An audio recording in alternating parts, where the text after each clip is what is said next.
Вручить премьер-министру мантию.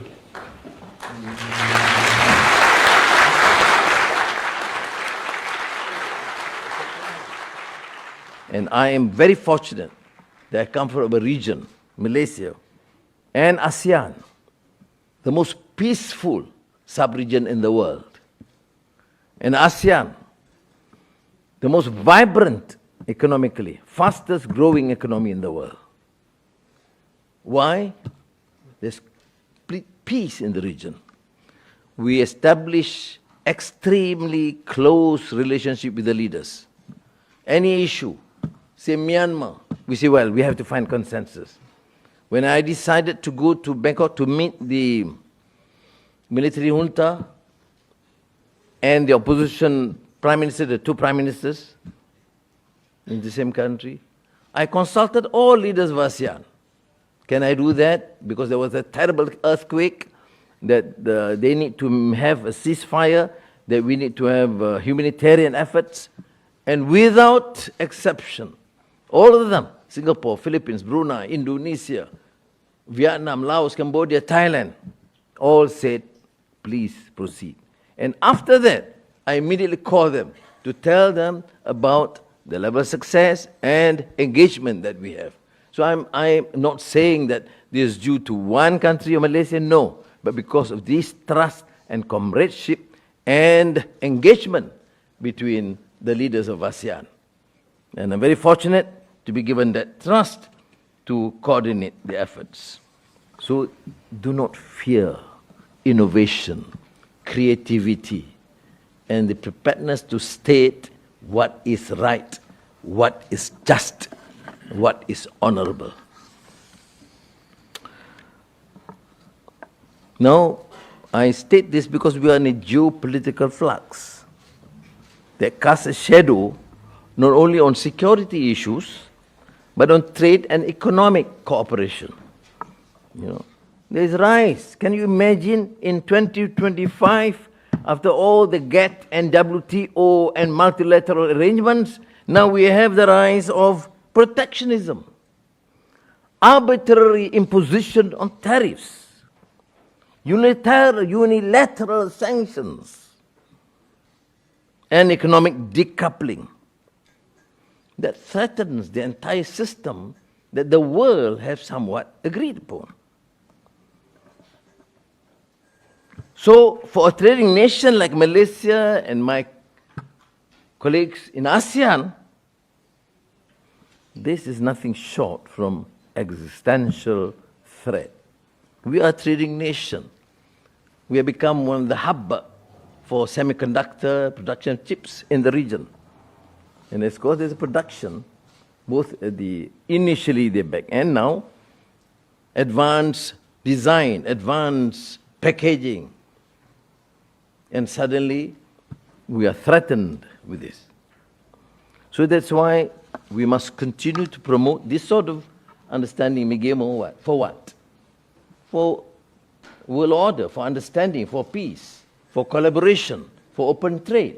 That's essentially why you have an international institution like this.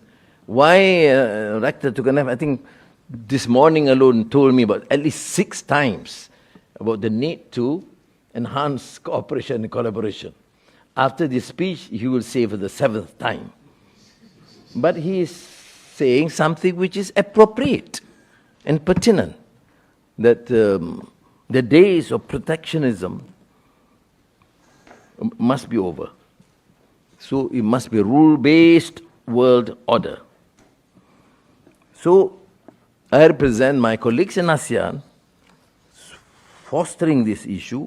That's why we support CPTPP, RCEP, and now with Russian support. Mind you, the country that proposed Malaysia's entry as a partner in BRICS was Russian Federation. It was President Putin that proposed in last year's meeting, and of course supported by China, India, Ethiopia. We are very fortunate. So that's where BRICS stand for, and I think we in Malaysia look forward to opening up trade and market from traditional partners. Now, notwithstanding what I've said, please remember that the United States is the largest investor into Malaysia and our largest trading partner. But it doesn't stop us from stating what we believe is right and honorable. Malaysia is chairing ASEAN this year, and my question is as follows. In an era of political turbulence and economic uncertainty, how can ASEAN foster unity among its member states to effectively bridge the world and create a cohesive regional response to global challenges?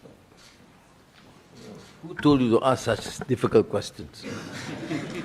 Thank you very much. Thank you very much. Now, ASEAN takes a common position on most issues. Of course, there are different countries, different emphases and bias, but generally, for example, say the most contentious or more difficult conflict that we are facing, issue that we are facing, say Myanmar. The consensus is okay. Do whatever it takes, engage however, but remain the 5 principles. We call it 5-point consensus. And that's why in my engagement, when I say I'm to talk, they know that I will toe the parameters agreed upon. Now on tariff, we have these bilateral discussions. All countries in ASEAN are having bilateral engagement with the United States. But all of them asked, if possible, for Malaysia as President Chair to at least present the ASEAN case. It's 650 million people, $3 trillion. It's not small when we see as one regional bloc. So we have both bilateral, but also the understanding that we also speak up for ASEAN. Now let us talk about say many contentious issues, say issue of Gaza. Of course, there's different levels and degree, but no one wants this to continue. All wants a ceasefire. All says you have to respect human dignity. Some may pronounce that you recognize Palestinian state. Some may take some time, but no country in ASEAN has condoned these indiscriminate killings and colonialism of Gaza. Selamat pagi, greetings and zdravstvuyte to Datuk Seri Anwar Ibrahim, my Prime Minister.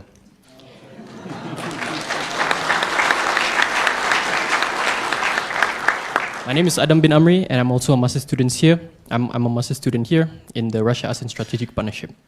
My question for you today is, in light of the competing contradictions of influences in major powers such as China and the United States, how can ASEAN in itself navigate its diplomatic strategies to maintain autonomy while also forging connections that will support its member countries' aspirations to connect themselves with the global community market amidst this fragmentation? Thank you very much. Thank you. Now, we have been sometimes persuaded or pressed to initially take sides. But ASEAN as a whole adopts a policy what is called centrality. We trade with all, we should be friends with all. We are, small nations combined together, although it becomes big, $3 trillion, as I said, and 650 million people. But still, we should show humility to say that we engage. There are problems we discuss. But they say, no, but China is a potential threat. I say, threat to whom? Not to us. Then they say, but the South China Sea is still problematic. I don't deny. Do you have problems with borders with China? Yes. Malaysia is a maritime country. And we have issues with all countries, with Thailand, some parts of the border, with Indonesia, with Brunei, in Singapore, with Philippines, with Vietnam. But we don't go to war. We are best of friends. If I feel I call Prime Minister Phan of Vietnam, I just call. With Lawrence, I was glad he won landslide victory. I mean, we negotiate, we discuss, we can resolve. With Thailand, with some issues we can't resolve. We have joint development authority for oil exploration together. So why is it when it comes to China, we take a different position? So that is the position. Of course, there's a different engagements. For example, the Philippines have a more, some sort of complex relationship, but still, as a whole, we say, okay, we should, exercise restraint and engage in the dialogue, the different levels of, partnership. But as a whole, it's centrality, and it is important.